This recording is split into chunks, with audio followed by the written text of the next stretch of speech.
giving me an opportunity to be macho, and I appreciate that. I'm doing this interview alone. That's what everyone's going to be writing when you post this. You're such a softie, man. Really. I'm okay with that, man. At the end of the day, we're all human, right? Yep. Indeed. Hello, guys. This is Rachit from Filmfare.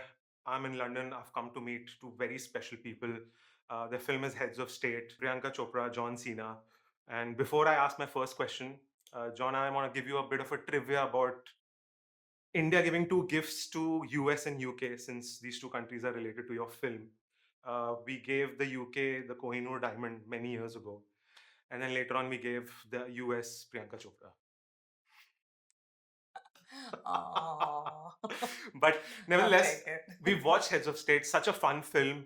What was the experience like of the three of you working together? I loved working on the movie. I think it was just a bunch of people who loved the movie we were working on. Like we Yeah. were all really big fans of the movie we were making. So we loved coming to work every day. We liked working with each other. The tone was great. Everyone, it was, fun and light. And we're all fans of the movies. So I think it was just a really good crew of people, and I really enjoyed the experience. Nice. Yeah, I think the fun shows on screen. It Yeah. shows. It was a does. blast to make. It does. John, you've had a career that's involved physicality a lot in wrestling. So when you're on set, say Elias told you there's a stunt you have to jump off a train. Do you sort of say, I want to do this myself? Does that happen to you? No. No?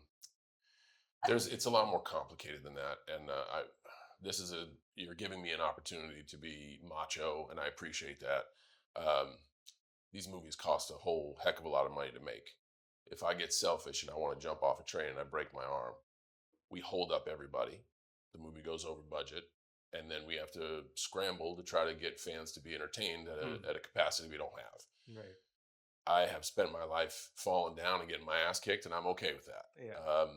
I'm also okay with letting people whose livelihood depends on jumping off that train so we can get them, they can feed their families.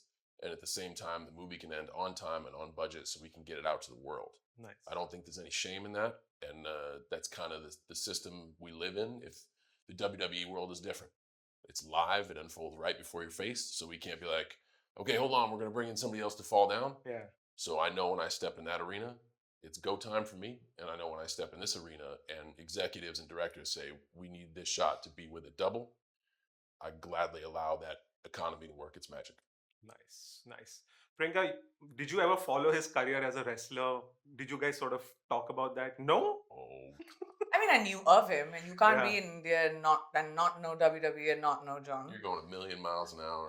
You got everything. You got so much to deal with. It's true. So. Yeah, So exactly. I knew of him, for sure, but that's about it. All right. Okay. This mythical thing that you hear about but you can't see. Everyone's seen you. Priyanka. I'm doing this interview alone.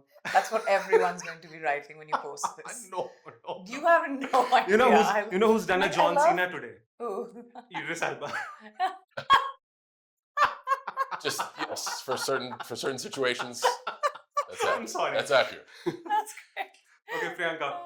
You're sharing the screen with these two really intimidating, physically charged men, and I have to tell you, you still hold your own in those action sequences. What sort of effort did it take, and how much did you have to play off these guys? I think the movie was written as you see it. The intention of the film for my character was to always be the heavy lifter when it comes to the physicality of it. And I think that was something that was really important to the male cohort of this movie. Like, it's helmed by predominantly guys, from Peter to Ilya to the boys. So I think, but that was really important to all of them. And I just felt very honored to be able to be in a part which was written for a woman to succeed and thrive like that, which doesn't happen often, as you know. Yeah. I have to ask you this, John. I'm the father of a 10-year-old girl who's a big fan of BTS and Blackpink. You seem to love BTS. What's your love for Korean music like, K-pop like? Again, when I talk about BTS, I want to make sure to stay in my lane because the fandom is very much like comics and it's very much like WWE. Yeah. BTS and their movement specifically, not all Korean pop, but BTS specifically caught me in a time in my life where I needed a little bit of self-love. And their Nice. opening messages were about self-love and self-care. And it was right at the time that I began that process. And the fact that their fandom seemed to gravitate around this world about like, hey, if I'm not feeling so well, I need to check and right the ship. And boy, did that language find me at the right time. So Nice. those guys and their global message, they'll always have a place in my heart. Nice. You're such a softy man, really. I'm okay with that, man. At Yep. the end of the day, we're all human, right? Indeed. All right. It's been a pleasure, you guys. Lovely film. I hope everyone around the world catches it. And here's to the next one. Thank you so much.